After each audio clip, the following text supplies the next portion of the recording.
We are starting our training series about improving our hearing, and as part 0 we will learn how to take care of our ears.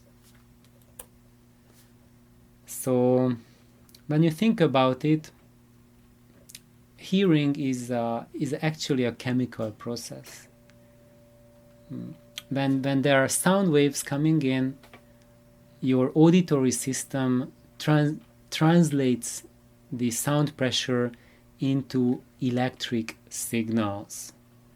And the transducers that do that translation are the neurons in your ear, basically. I'm really oversimplifying. But it's the neurons who do the hard work, and every frequency has its dedicated neurons that translate those frequencies into electric signal, and the louder the sound waves are, the louder the music or speech, then the neurons will send more signals to the brain. So basically those neurons are the workers of your ears, and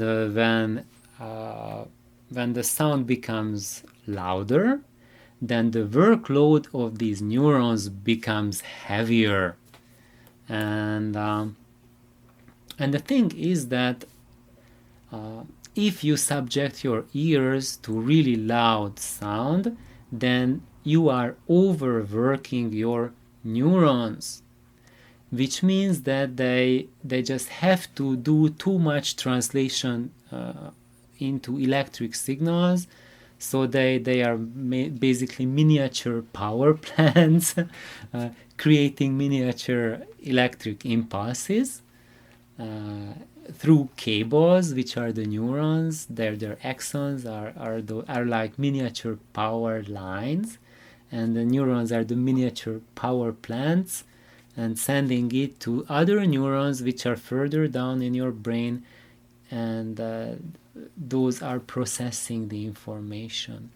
But those guys who are at the front, who are translating the sound pressure to electric signal, they are carrying the brunt of the load, and they are ones who really get overwhelmed when we listen to too loud music.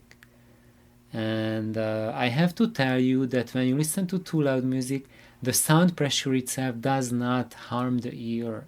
So you do not lose your hearing because it's loud and the pressure physically damages your ear. No, that can happen, but let me tell you that volume level, for example 100 dB, if you are exposed to it for a long term, like you are at rock concerts every night, that doesn't do any physical damage to the ear. What would do physical damage is like 160 dB, that would physically damage your ears, but that is 1,000,000 times greater pressure than what you have at a rock concert. And that really just happens at very rare circumstances, like for example lightning striking next to you, or you are getting shell shocked in a war. Those are pretty much, or you are close to an airplane or a sonic boom, then that those are those very few and rare conditions where such drastic damage can happen. And if you are just, let's say, at a rock concert, then what happens is that your neurons are overworked. They had to transmit a lot of electricity, and that creates a lot of waste product in the neuron. And we call that as oxidative damage. And the neurons have to repair that. They have to clean up the mess. So when the concert is over, the cleaning crew comes to take out the trash, what we leave there, empty Coke bottles and whatnots. And the same thing happens in our head too. After the concert is over, then our cells, the neurons, they have to get rid of all the trash that was produced during the concert. And for them, it is really critical, because if they can get rid of the trash, then your hearing will recover, and then those neurons will be able to conduct and create electricity next day and behave. Wow. And you will not lose hearing. However, if you do not provide the opportunity for your ears, for those neurons to undo that oxidative damage, in that case, those neurons will die, and you will lose out certain frequencies from your hearing. And to prevent that, you should take extra antioxidants. One of the most potent ones that help your hearing is vitamin C. So if you know that you are going to expose your ears to very loud music, like you are going to a concert or you are going to an audiophile night out, before that, like an hour before, just pop in a vitamin C, so that you are preloading your body with antioxidants, so that your body can prepare for all that load. So when all that crap happens inside the neurons of your ear, then you already have the head start to repair all that damage. And let's see. So basically I said that already, that if you let your ears, the neurons in your ears, to recover, then there is no permanent hearing loss. So the thing is that if you subject your auditory system to really high sound levels, it will take them a long time to recover. And that during that recovery time, your hearing will be compromised. But it's not compromised because it's damaged. It is compromised because your brain is telling you that please leave the ears alone. It's under cleaning. So when your ears are hurting next day, you have tinnitus, you're ringing in your ears, or you can see people talking to you, but all you see is mouth moving and you cannot hear the sounds or voices. That's your body telling you that piso mojado, we are cleaning the utilities, and then you just have to respect that and avoid subjecting your ears to loud music until that condition is restored. And you can speed up the healing process by antioxidants, mainly vitamin C.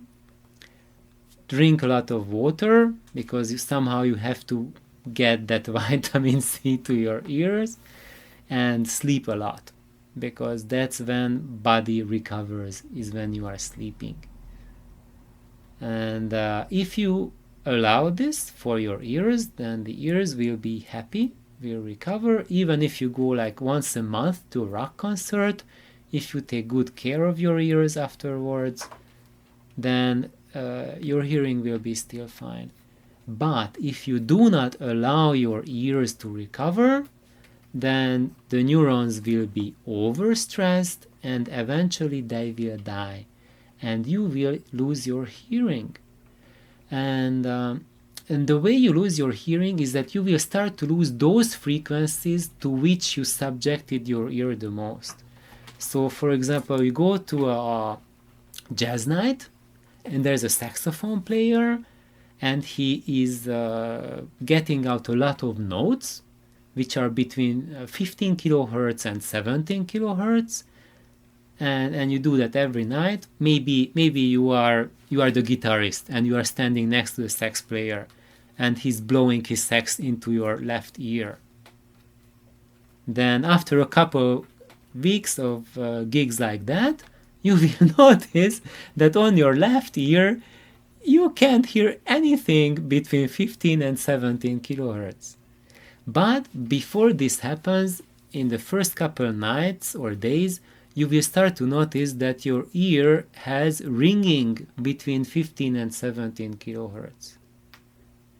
Because that's the self-defense mechanism of the brain, that when you are subjected to a very loud sound of a certain frequency, then the brain will produce an anti-phase fake signal for your brain to cancel out that big noise, because our brain works like a computer. It's a gigantic analog signal processor. And the point of hearing is that the brain's number one priority is to filter out useful information. So imagine you are at a jazz concert and there is the sax blowing into your ear, then your brain wants to filter that out, because if it doesn't, and there's like a lion coming up and jumping at you, you will not hear the lion. Of course, now there are no lions jumping up at you, but our body is wired to have self-defense mechanisms, and we have to cope with our environment and be able to live in a three-dimensional space. And even though you have a sax blowing into your ear, you still want to be able to hear what happens in the jazz club, what your friends are talking about. Usually when we go out and have when Tatos is playing and then we are listening to him at the jazz club at Dragon Upstairs, then we have a conversation, with friends, and they're playing. So it's kind of like the usual typical jazz scene scenario, is that you want to be able to hear what your friends are talking and carry a conversation. Meanwhile, there is a really loud music going on at the same time. And the way the brain processes that is that it creates an anti-phase signal for the loudest frequencies.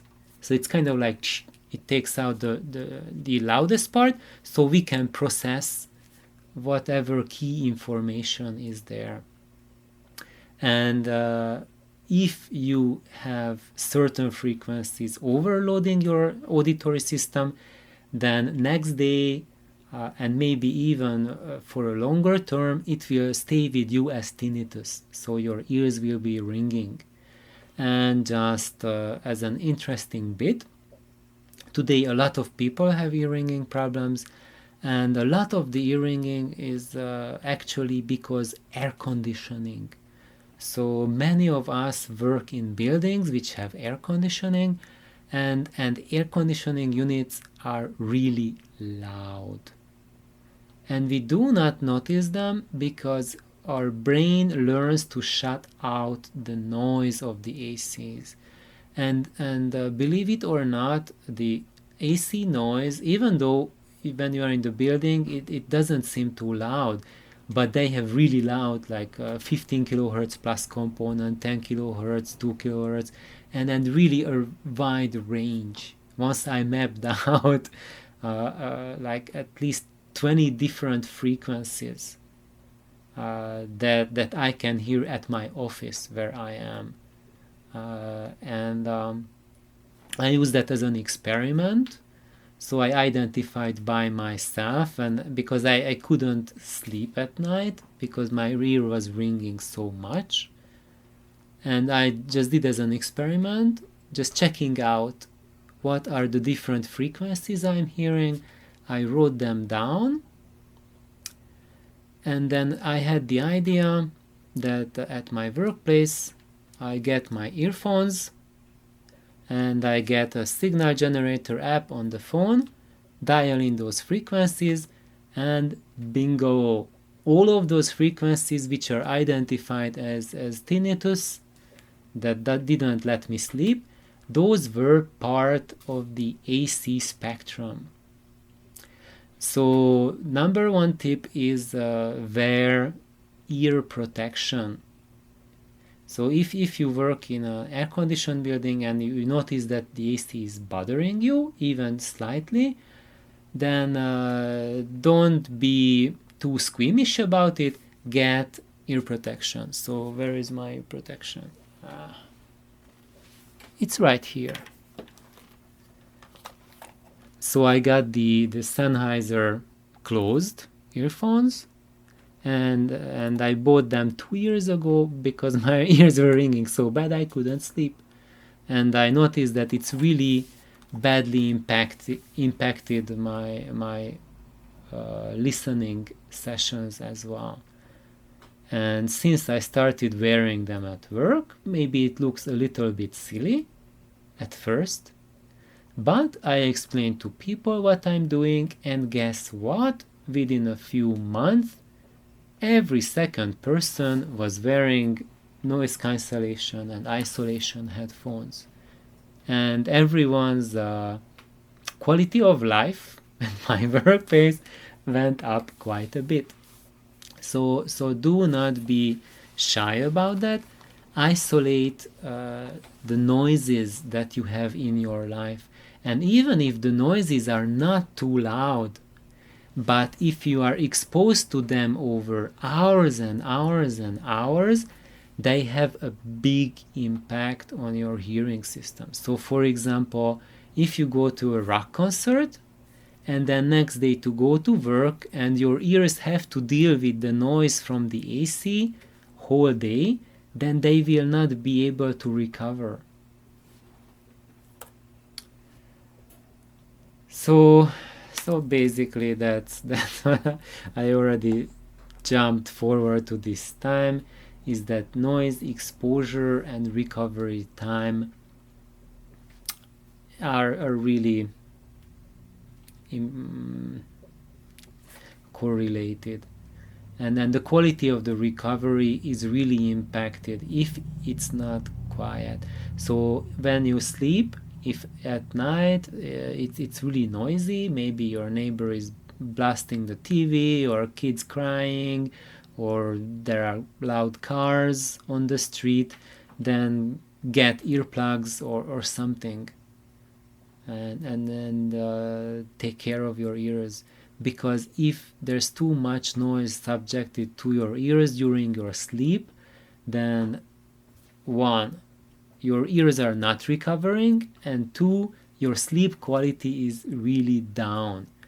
It's the same as if you spend 2-3 hours less each night sleeping. So that will really wear your body down after a while.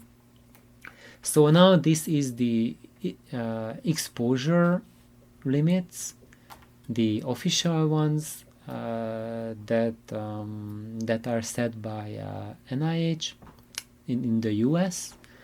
So these were the old exposure limits.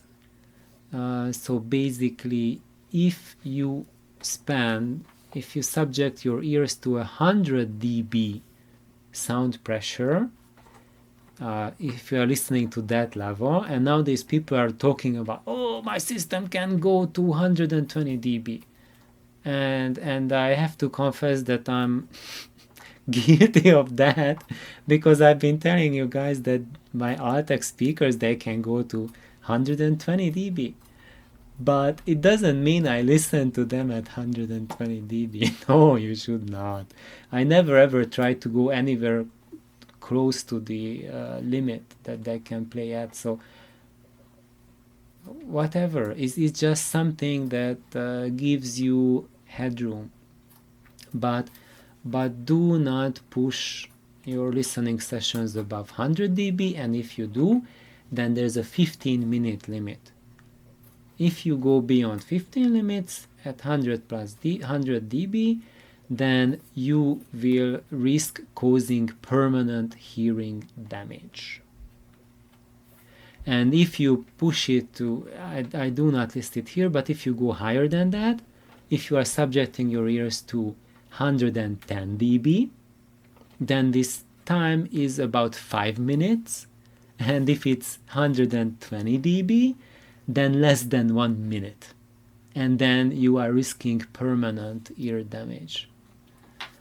If we cut it down by 6 dBs, so it means like the perceived volume is almost like half, maybe, or 2/3, then the exposure at 94 dB, which is still really loud, is 1 hour. You can spend up to 1 hour, but if you spend, like, for example, like you can listen to a CD or the two sides of a record, but if you put on a second record or a second CD, then yeah, you are risking permanent long-term hearing damage. And if you drop down another 6 dB, so halve it again, at 88 dB, 8 hours. You can listen basically like a whole working day, blasting it at 88 dB, and you will be still borderline, oh, okay. But if you push it longer than 8 hours, maybe 10 hours, or you add brief sessions of higher than 88 dB, then you are getting at a permanent hearing damage level. So this is the daily exposure limit. So every day, this is what you can expose yourself to without causing permanent damage. But actually, if you really max it out and you do this every day, you will rack up permanent damage. Also, if you do not take good care of your ears, so you don't take your vitamin C, you do not sleep enough, you do not drink enough water, then your neurons cannot recover and you start losing them slowly. If you do not comply with these exposure limits and you push your ear beyond that, then the hearing loss will be exponentially faster, much more. And check out, guys. So these were the older numbers. The current number is, they derated it 85 dB max for 8 hours, but that includes a -3 dB rest every hour. So the old 88 dB estimates are really beyond. So and that's also partially because nowadays we have much more background noise in our environment than a couple decades before. So imagine now if you go home, everyone, like the kids are just blasting their tablets, their cell phones, every toy makes a bloody noise, all the neighbors, everyone has subwoofers, and pimps in the neighborhood, they blast their car stereos, so your house is falling apart. So that time that was normally the recovery time for the brain, for the ears, is now a major stress time. And that's why we have to take care of our ears even more so than what we were advised to a couple of decades ago. So a few more considerations regarding hearing is that one of the primary problems I have noticed with my audio friends is that if you play bass levels too high, then that's really rapidly killing your hearing. And I have seen that happen many times, that when people started using subwoofers, they just crank the subs up too high, because you have the tendency to do that, to just add a little more bass. And if you are adding really low frequencies, it's not really that much noticeable. And your hearing cannot calibrate easily for the bass levels. So it's very easy to overload your hearing system with heavy bass. And I have seen this happen, people losing about 90% of their hearing acuity for the bass in 2 or 3 years. So guys, just be very, very cautious that when you are getting a sub, make sure to set its level correctly and not too high, because if it's too high, then hearing bye-bye. And why do people set the bass too high? There are several reasons for that. One of the reason is the hearing curve of the ear. Is that when we play music soft, then our ear doesn't sense the ratio of bass, mid-range, and high frequencies the same way as if we are playing it loud. So when you play music loud, then bass sounds good, right? And you crank down the volume pot and the bass disappears.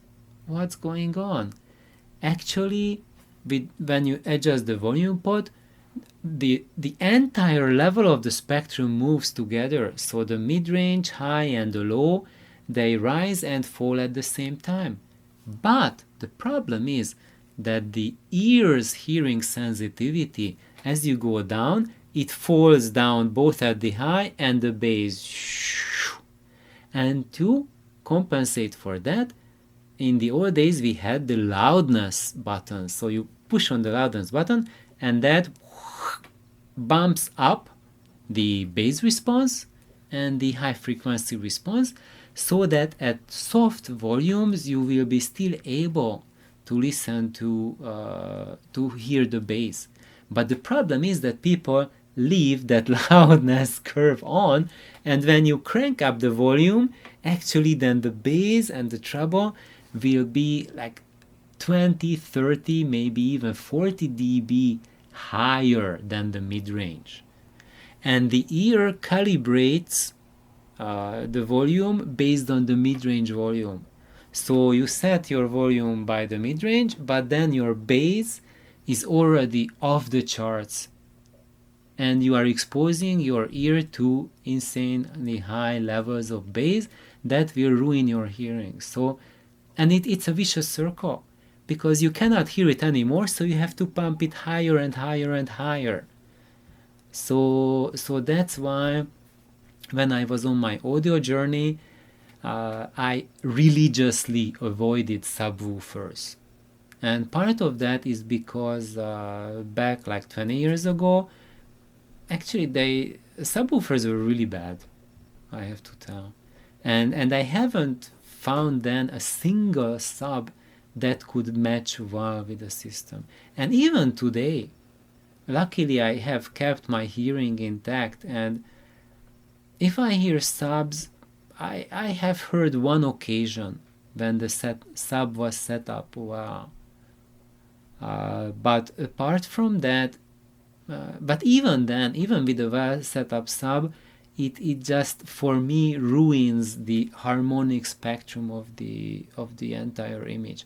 Yes, base material is important to have a whole image for your presentation, for your auric experience, but if the base is not spot on, it also has the potential to take away a lot from the experience, because it's not matching up tonally and harmonically with the rest of the spectrum.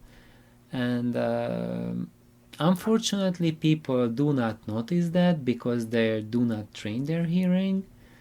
And the other thing is that we all tend to go towards instant gratification. You really want to have the bass, but what I'm saying is that go for quality first and then for quantity. And people reverse it and they go for quantity first so that we can jack it up, and then they forgot about quality. So another consideration with loud music is that high frequency distortion tires the ear much faster.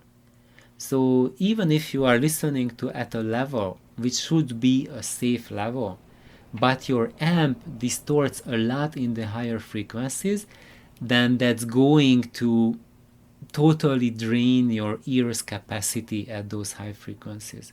And that's why people who listen to underpowered solid state amplifiers loud, they lose their hearing. And that's another contributing factor that why most males lose their high frequency hearing more than we should, because we are genetically programmed to lose a lot of our hearing as we age. And women do not do that. They still retain their high frequency hearing as they get more mature. So that's why it's a good idea as a man to bring your spouse or girlfriend or someone with you to listen to an amplifier. And if she says that this is like screeching or nails on a chalkboard sound, but you think, oh, this sounds great, and she says, no, it's nails on a chalkboard, then listen to her, because it's nails on a chalkboard. And you cannot hear it because you have listened to so much of that crappy distortion that you cannot hear it anymore. But it's not going to help you, because if the sound is that much distorted, it's just going to ruin a lot of other things in the spectrum as well. Another thing is that if you sit in front of a speaker, I have noticed this so many times when we get together with our audio friends and we have a party, and if you sit in the sweet spot, and then your ears are in a perfect position. But when you have to scoot over and you find yourself in front of the driver, that's, for most speakers, it's a hellish situation, because you are getting so much high frequency information that if you spend there an hour or two, then your ears will be shut. So usually in those situations, if I leave a friend's place after having spent a considerable time in front of a speaker, then it takes hours until I regain my hearing. And the worst ever situation is if you have to do that and you are turning to the side because you are talking to your buddies, and then one ear gets the direct hit from the speaker cone.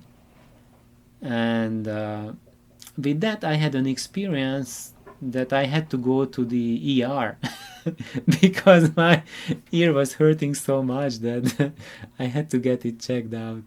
So just want to warn everyone that when you have those type of situations, you are getting way more exposure to your ears than you should when that's happening. And you have to watch out for that and try to avoid those scenarios. So if you are there talking to your buddies, just find a different position.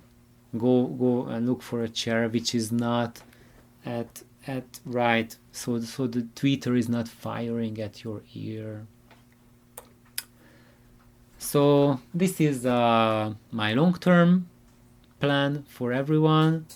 Just abide by these rules, and your hearing will last you a very, very long time, so that you can be a happy audiophile 30-40 years from now. Number one, after and before a loud party, vitamin C. And also, if you have tinnitus or ringing, or your ears are hurting, get extra vitamin C to help your ears recover. Always keep earplugs close with you, and if you hear that it's too much for your ears, just pop them in, protect them. Maybe you look silly, but look silly rather than lose your hearing, correct? So that you have a quiet sleep is absolutely vital. Protect your ears at workplace, loud AC, loud machinery, whatever, protect your ears. And also, very crucial, when you are driving, if you have to spend a lot of time in traffic while commuting, then protect your ears. Because especially in highway driving, in city driving it's not that bad, but even in city driving, the noise from the driving and the other cars can be up to 70-75 dB. If you go like at speeds up to 25 miles or 40-50 kilometers, then it's like up to 75 dB in a nice modern car. And on a highway, it's 85 dB constant exposure. So if you spend 1 hour driving, that's 1 hour of 85 dB, and that's tiring. So if you have a long commute that you spend an hour every day driving there and an hour driving back, that's 2 hours with your ears exposed to extremely loud noise. And when you arrive home after that long commute, you are worn out. And the number one reason for that is because your auditory system was totally destroyed during the driving. So put in earplugs, or I wear these while driving. I know it looks silly, but it cuts down about 30-40 dBs from that excessive noise. And now a long drive, a long commute doesn't drain me at all. I'm fine with it. And so should be you. So thank you for checking in and making sure that your hearing will stay good for long. And more advice. So if you notice that your ears are tired, then turn the volume down. We have a natural tendency that when your ears are tired, you want to turn the volume up because you do not hear as well. When your ear is tired, it cannot process the information. And you think that you need to turn it up because you cannot hear enough. And right, if you turn it up, you can hear more. But the problem is not that. The problem is you cannot hear enough because your ears are tired. And if you crank it up in that situation, you are permanently damaging your ears. Don't do that.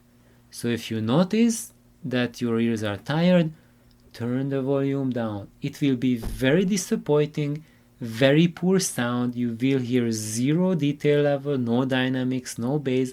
But after half an hour, as your ear starts to recover, get used to it, you will find it a good experience.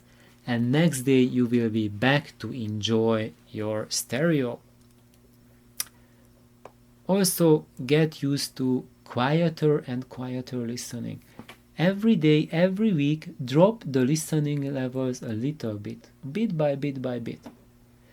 Because if you train your ears to be sensitive at lower listening levels, then you will be able to hear more and more tiny details when you hear a loud music. So if you want to be able to hear microdynamics, then you have to learn to listen at a quiet volume. If you always blast your system, you cannot hear microdynamics. Then you just will be able to hear really gross, really big differences in dynamic scale. So you will lose a very important skill set from your audio repertoire. Also be mindful of high frequency, low frequency balance. Do not pump them up very high compared to the mid-range. And keep background noises down. So when you are listening to music, make sure that there are no extra noises like a loud fan blowing or your computer CPU's fan. Bleh. And turn down the AC if you can. And shut down outside noises. Make sure your house is better insulated. And then you will be able to hear lower into the recording. And you will be able to enjoy the black levels. If there's a lot of noise around your room, you won't be able to enjoy the low resolution information. So thank you for tuning in. Take very good care of your ears. If you like, then it means that other people will be able to find this video. If you don't like it, then no one will find these educational videos.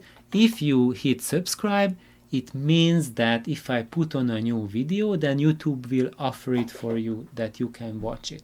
If you do not hit subscribe, you do not hit like, and you just randomly found my video, there's a very good chance that even though I will be posting new videos, a couple each week, you will probably never run into another of these videos ever again. And also, you will not give much chance for other audiophiles to find these videos, because this is just a tiny channel. I do not have 100 million subscribers. Those are the channels that pop up on YouTube. If you just randomly hit like audio in your search, they will come up. Those guys will come up, which are the review channels who have like 100,000 subscribers, those kind of things.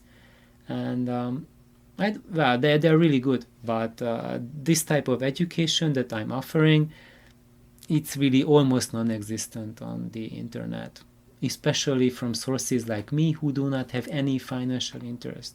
So I'm not telling this guy to you because I want to sell something. I'm not selling anything. I'm not getting any money for this. This channel is not monetized, so I'm not. This is not a quickly get rich scheme. So anyway, I hope you enjoyed it, and take good care of your ears. Bye bye.